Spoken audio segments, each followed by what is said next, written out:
ଏଟାକୁ ୟୁଜ୍ କରନି, ଭଲ ୟୁଜ୍ କର, ଲୋକ ବି ଭଲ ହେବେ।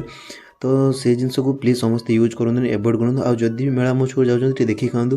ତ ସେଠୁ ପଳେଇ ଆସିଲୁ ଆଖୁ ରସ ଦେଖିକି, ତ ସିଧା ଘରକୁ ବାହାରି ଆସିଲୁ। ଘରକୁ ବାହାରି ଆସିଲା ପରେ ରାସ୍ତାରେ ଆସୁ ଆସୁ ବହୁତ ରାସ୍ତାରେ ସନସେଟ୍ ଭ୍ୟୁ ତ ଆପଣ ଦେଖିପାରୁଥିବେ କେମିତି ଲାଗୁଛି। ଆଉ ଆପଣ ଦେଖିପାରୁଥିବେ ଯେ ମୋ ପଛରେ ସନସେଟ୍ ଭ୍ୟୁ ପୁରା ମସ୍ତ ଲାଗୁଛି। ତାପରେ ସେଠୁ ଆସିଲା ବେଳେ ମାଉସୀ ବସିଲେ, ମାଉସୀ କହିଲେ ହାଏ ହାଏ ମୁଁ କେତେ ସୁନ୍ଦର ଦେଖାଯାଉଛି।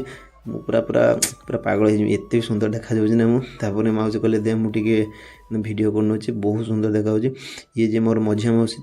ତାପରେ ସେଠୁ ଆସିକି ଘର ପହଞ୍ଚିଗଲୁ। ଘର ଯେଉଁ ଅଜାଙ୍କ ଘର, ଅଜାଙ୍କ ଘର ପହଞ୍ଚି ସାରିଲା ପରେ ଅଜା ଚିକେନ୍ ଫିକେନ୍ ସବୁ ରେଡ଼ି କରିଥିଲେ। ମୁଁ ସେଠି ଚୁଲି ପାଖରେ ଯାଇକି ଟିକେ ବସିଥିଲି। ଆଉ ମାଇଁ ଯିଏ ଅଛନ୍ତି ମୋର, ସିଏ ରାନ୍ଧାରୁନ୍ଧି କରୁଥିଲେ।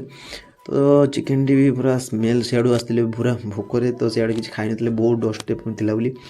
ଏମିତି ଖାଇବା ପାଇଁ ଯାଉଥିଲେ ଯେଉଁ ସେଠି ଫୁଡ଼ ଭିଡ଼ିଓ ଦେଖାଲେ, ତ ସେତେ ଆଉ ଇଚ୍ଛା ହେଲାନି ଖାଇବା ପାଇଁ। ତ ସେଠୁ ପଳେଇ ଆସିକି ଦେଖିଲା ଚିକେନ୍ ଫିକେନ୍ ପୁରା ରେଡ଼ି ହେଇଗଲାଣି ଘରେ। ଆଉ ଅଜା ବସିକି ତାଙ୍କର ଟିକେ କାହାଣୀ କହୁଥିଲେ, ତ ପୂର୍ବବେଳ କାହାଣୀ। ତ ସେଠୁ ଦେଖି ଆପଣ ଦେଖିପାରୁଥିବେ ତ ଯେଉଁ ନିଆଁର ତାର ଅରିଜିନାଲ୍ ଭିୟୁଟା କେତେ ସୁନ୍ଦର ଲାଗୁଛି।